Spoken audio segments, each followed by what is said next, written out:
I'm Jeremy Stanfill. I'm from right here in Memphis, Tennessee. As you put it, I am a Memphis working class musician. I've been playing music since I was a little kid and still at it. Hey, little girl, is your daddy home? Did he go away for all along?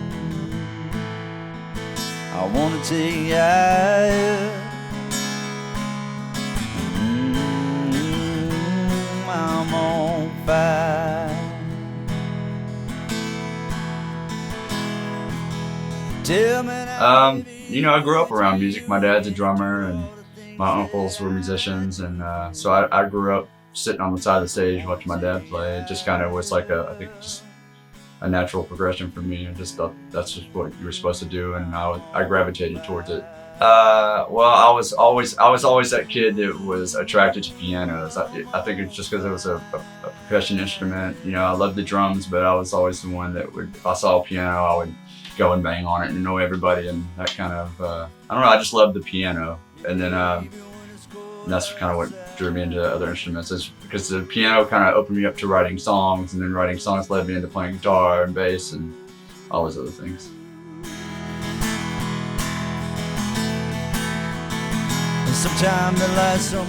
A lot of collaboration. We've been doing a lot of that, just recording over the internet thing, where somebody will send me a track and then I'll put vocals or piano or something on, and I'll email it to somebody else, and so that's kind of been keeping me busy and been writing a lot. I'm working on a new record, so I've been working on that, and yeah.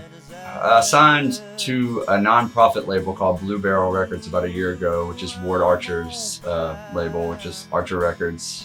And yeah, I'm kind of just kind of easing back into it with the whole shutdown stuff. So I'm kind of going in the studio with me and the engineer producer Daniel Lynn, and just me and him are going in, and I'm kind of recording most of the instruments, and then having friends come in and laying stuff down. We're just kind of taking our time with it, just kind of doing a little bit of a unconventional way of, because there's really no rules right now anyways.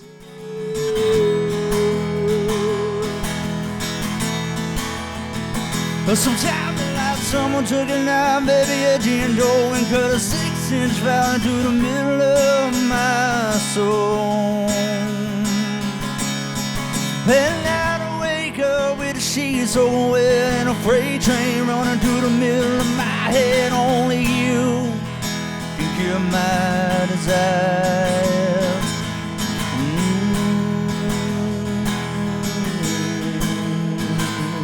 I'm on fire, babe.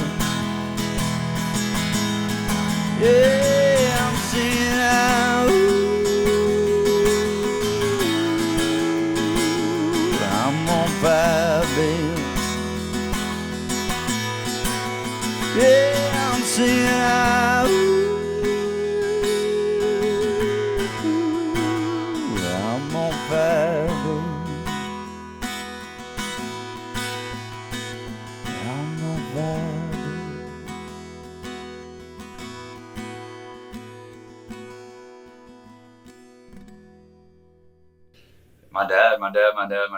My mom, my dad, my life, the street light in front of my house, right. My best friend, all the scars and stitches and broken bones I ever had, that tree house that I sing about all the time. Oh, well, I just use that as a reference because, I tend to write songs about this house I grew up in. I had this tree house and this street light in my front yard. And, I don't know, there's just a lot of my, I don't know, a lot of where my songs come from were from this yard I had, and my mom and my dad, and we were just working class people. There was always my dad was always in the front yard working on one of my brother's old Mustangs, and my sister was in the bathtub yelling and screaming. My mom's on the juggling a bunch of things in the kitchen, and and I'm out in the front yard just raising hell. Like that moment where you're like, "Is this really happening?" Do you have a "Is this really happening to me" moment? Yeah, that.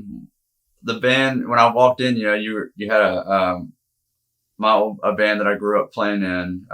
So we had started our first band when I was a little kid, when I was like 8 years old, and we were like an instrumental band, and we were just typical little kids playing what our dads liked, so we were doing all like surf rock and Booker T and the MGs, and we built this band up until we were like in our 20s, and from the ground up, and we had established, and I think our moment was, because back in those days, it was all about, you start your band and you go in and record a demo and you start playing shows at whatever the venue is at the time, and you start trying to pack it out and you're flying, and then next thing you know, there's a label that's interested in. That's what you're basically trying to do. You don't really know.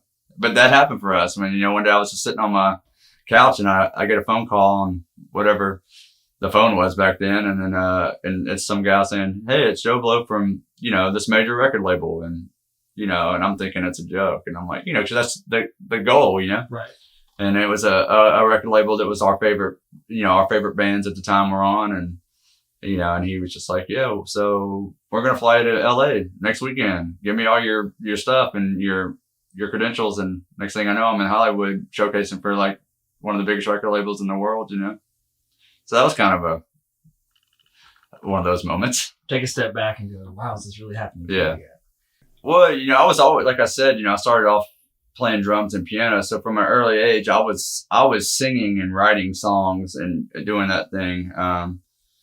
Anyways, and then, but I was the drummer for the band, and our band was a harder rock band, and we didn't have a singer, but I was still writing and recording these little kind of songs at home for myself or my girlfriend or whoever, and then I became the singer of the band. So it was kind of just a natural, as I grew and got older, it just kind of went back towards that. I've spent most of my time on the road, not being funded by whatever the label was that we were on. And, so the way I would, eat and pay gas is I would just take my guitar case and go stand on the corner and play, make my money. I'm not going to sit around and wait for someone to give me anything.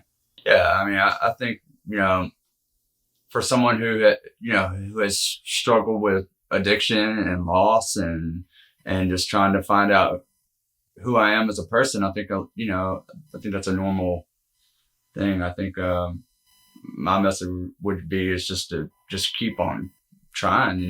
That song, My Shoes, just strap your boots on and just keep moving. Because you just never know what the tide might blow in. And music is just that thing that'll take you there. Very true. Jeremy, we appreciate you being with us on Sessions today. Thanks a lot for coming in. Is there anything you'd like to say in closing? I'm just happy to be here, man. I really appreciate it. You want a drink? I said no, and here's why. I already drank the Mississippi dry and burned down that bridge, barely made it out alive. Somewhere along the way, all my sins, they caught up with me, and now I'm trying to be a better man. Hope that you can understand, walk a mile in my shoes. Found my bottom in an old rocking chair in front of a fancy rehab in the middle of nowhere, with no one to blame but myself this time. December rolled around and my mom got sick in that hospital room a day I never forget. I just hung my head and said my last goodbye. Now I'm singing to her. Somewhere along the way,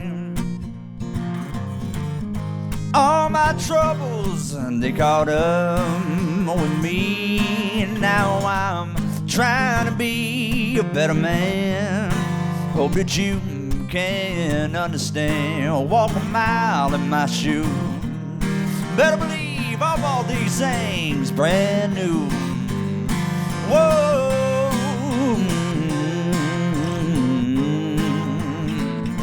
it's true, and I earned every scratch on them, darling. Whoa, you think you know, well you don't. 'Cause in my shoes, play with fire, you're bound to get burned. And I got a scar, a lesson learned. Sometimes you win, sometimes you lose. Man, this life, it don't seem fair. Living lost and unprepared, wandering down the road, trying to get home to you. Somewhere along the way,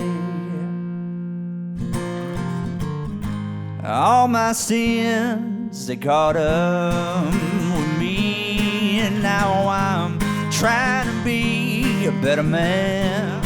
Hope that you can understand, walk a mile in my shoes. Hope that you can understand, walk a mile in my shoes. I don't think you would understand unless you walked a mile in my shoes. Keep on walking. Did you know subscribing helps keep our content free?